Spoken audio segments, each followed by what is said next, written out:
Hey guys, welcome to my channel. In today's video, I'm going to show you how I make these amazing hydrating lip butters. It's been a long time since I've made a lip balm video on this channel, and it's time to bring back the lip balm.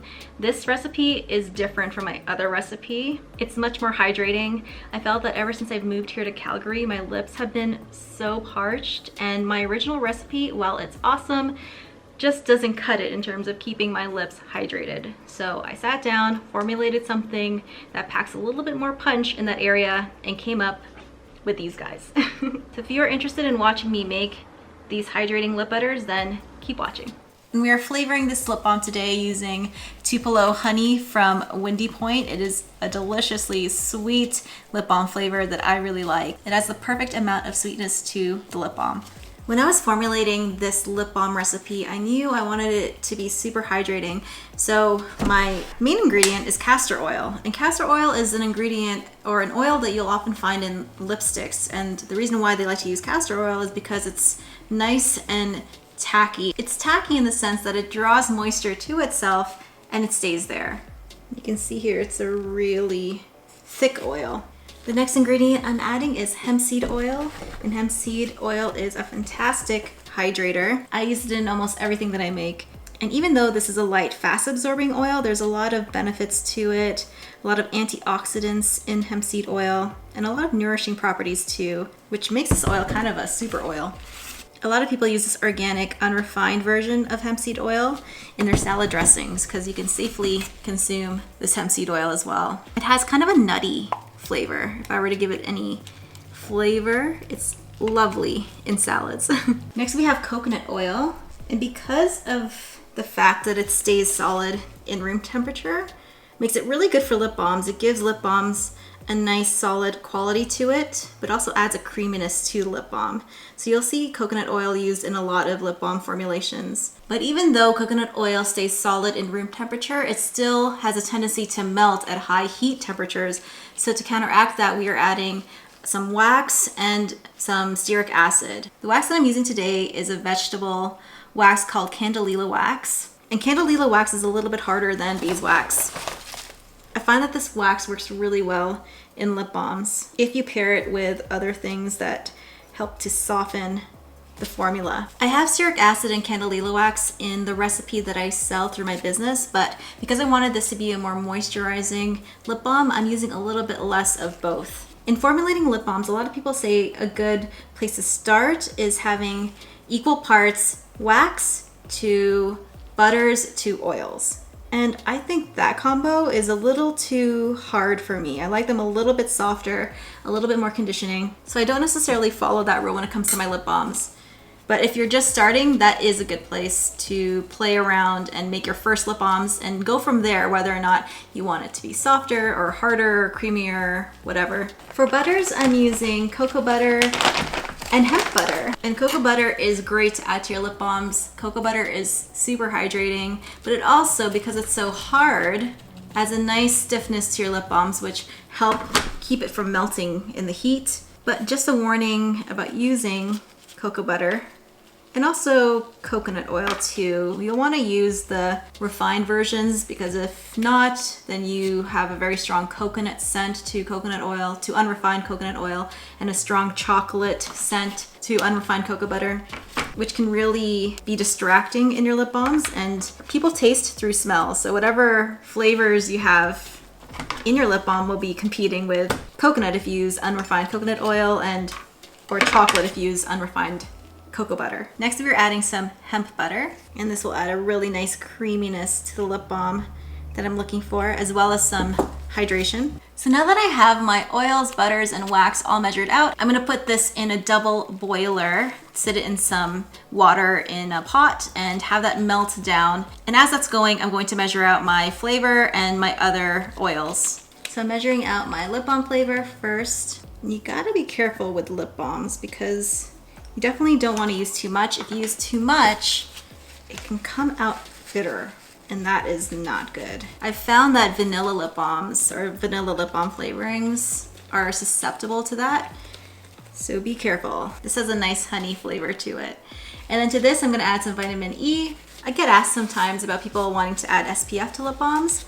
And for that, I don't attempt that, because in Canada, once you start to add things like that where your product claims to do something, then there's more pressure for that product to be tested, because you can't just make claims unfounded, right? So I wouldn't even know how to test for SPF. I'm staying pretty clear of that because I don't want to worry about more than I have to with the FDA or Health Canada. Vitamin E is very tacky. I don't really like working with it, but it has a lot of great advantages that it brings to products. Just incredibly sticky. And the last ingredient I am going to be adding is jojoba oil. And I added just a littlest bit to the formula that I sell, and it made the hugest difference. So for this formula, I'm adding more, and this will add a lot more hydration to my lip balm. I remember when I first used it, I was shocked at the difference it made in my lip balms. So once my solid oils and butters and waxes have melted, this is gonna go into there, and I'm gonna give them a stir. The lip balm tubes that I'll be using today are these white ones from Fizz Fairy, and to fill them, I will be using this lip balm tube tray. And I already had a tray, but it was silicone. And if you are using a lip balm filling tray to fill your lip balm tubes, these holes here aren't universal. These lip balm tubes from Fizz Fairy fit this lip balm tray that's also from Fizz Fairy. But if I were to try to use a lip balm tube from another supplier, they might not fit. And I tried to fit some from New Directions Aromatics into here, and they don't fit. They're a little loose. And you really want a nice snug fit. Do you see how my lip balms are in there? They're not moving. It means that this hole is hugging the opening of this guy super tightly. So that prevents the lip balm from leaking out the sides and prevents you from having a really messy lip balm filling experience. So if you are gonna grab a lip balm filling tray, which I highly recommend, they make filling these guys so much easier. I recommend you grab the lip balm tubes from the same supplier so that you know that these guys fit. When I compare this guy to my silicone lip balm tube filling tray, this feels a lot more sturdy. I like the fact that I can lift it up. If I were to do this with my silicone tray, I would feel that I would need to support both ends of it in order for it to be secure. But this one feels pretty well made.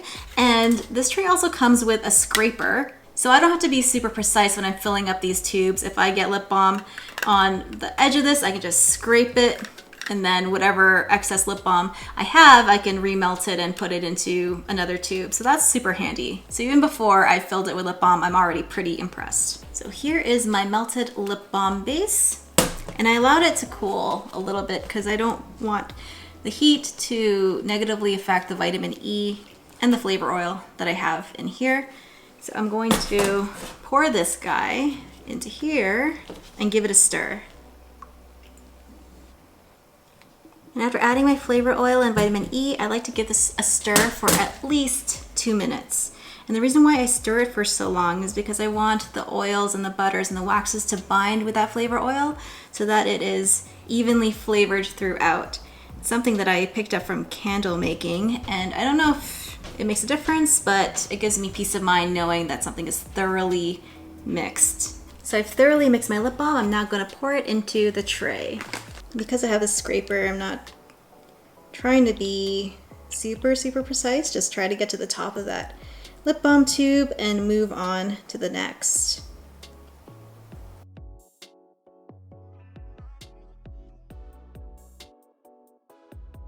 And you see how I have this hardened lip balm on the edge of my beaker? You can just scrape that out and then zap it in the microwave 30-second blasts at a time to get that back to liquid, and you can pour it into your remaining lip balm tube. So let me go ahead and do that. And you can see a quick blast melted it again. I'm just gonna pour the rest in these other lip balm tubes. So it's stiffened up enough that I feel like I could scrape this. So let's go ahead and do that. Wow, this is super satisfying. You can see how much excess lip balm I get from scraping this off. That is quite a bit. And with this excess, I'm going to put it back into my beaker, nuke that for a little longer, and zap it in the microwave for 10 seconds at a time. And that way you get every last bit of lip balm into your tubes and you're not wasting as much. So this could probably fill another couple of tubes, so let's see. So here are my poured lip balms, and with the excess that I scraped off, I managed to fill up another lip balm tube. So what I'm gonna do with these guys is put it in the fridge to get hard, and then I'm gonna pop them out and show you what they look like once done. So here are my lip balms after they've been chilling in the refrigerator for about half an hour, and they're pretty solid now. And the next step is just pull them out, and you have a lip balm right here. And one thing I will say about this tray, when I compare this to my silicone one, it seems a lot more sturdy. I can lift it up from one end and everything is pretty stiff, whereas the silicone one bends and I would need to support both ends in order for it to feel extra secure, but this is pretty steady and I really like that. And because of that scraper, I have really smooth tops, so very little product wastage. Now, in terms of testing your lip balms, if you try it out and the flavor's not that strong, wait another 24 hours. I think lip balm is its true form after you've let some time pass. So let it cure a little bit, and then you can decide if you need more flavor or not. I really like these smooth tops a lot. I'm gonna put the cap on them, and then we're gonna label them.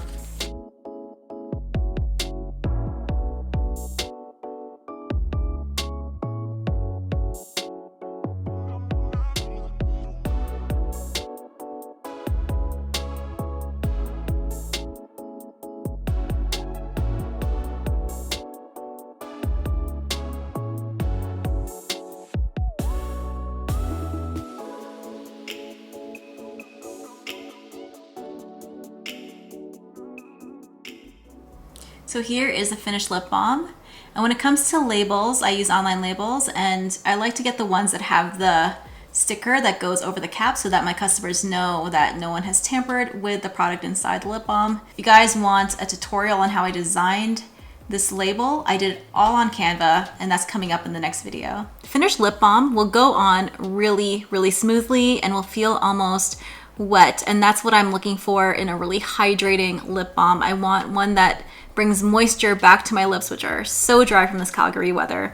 And that's where the castor oil really does a great job in moisturizing my lips. If you're looking for something a little bit drier or a little bit more waxy, then my other vegan recipe for a lip balm is probably the one for you. But if you're finding that you need a little bit more moisture, this is your guy. And I love how the hemp butter feels, and I love how the cocoa butter feels. I love it. I absolutely love it. And making these lip balms using the tray from Fizz Fairy made everything so easy. And you get these perfectly smooth tops, which before I had the scraper, I would manually smooth it out using a knife, each and every lip balm, which took forever. And that scraper just made quick work of that. So that is awesome. I really liked using that tray, and will probably be using that tray moving forward when I make my lip balms for my business. So there you have it. That is how I made my moisturizing, hydrating lip butters using castor oil, hemp butter, and cocoa butter. Fizz Fairy's lip balm tray made making these so easy. So if you want to get your hands on your own lip balm tray and scraper, which I highly recommend you do if you make lip butters or lip balms like this in small batches, then I have a link in my description box below. And if you're looking for a really hydrating lip balm recipe, that is on my Patreon, and I have a link to that in my description box. Speaking of my Patreon, thank you to my patrons, to anyone who has thrown a little bit of extra support our way, and if you want to do that, you are so generous. Thank you, especially these guys, my Bubble BFFs. Thank you so much for your messages, for your questions, for your feedback. I value each and every one of you guys. Thank you so much. And stay tuned for the next video where I show you how exactly I designed these labels, all of them, on Canva. I did not touch Photoshop for these labels once. So for a step-by-step on that, that is in the next video. So until that video comes along, keep smiling, keep being awesome, keep making beautiful, hydrating, moisturizing things like these lip balms, and I will see you in the next one. Bye guys.